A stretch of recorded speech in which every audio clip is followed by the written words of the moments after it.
কুয়াশা মাখা দিনে আর সাথে যদি হয় এক টুকরো রোদের হাসি, দেখে মনে হয় আমাদের সে মুচকি হাসি দিয়ে বলে, কিরে আমার অপেক্ষায় প্রহর গুনছিলি?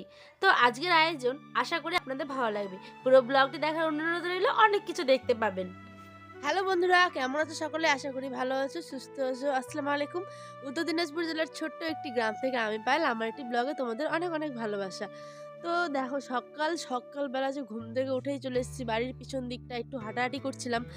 আর কি বলতো, যা কুয়াশা পড়েছে একদম মানে ভাবার বাইরে, প্রচুর। দেখো পিছনটা এত কুয়াশা পড়েছে যে কি বলবো, দাঁড়াও তোমাদেরকেও একটু দেখাই।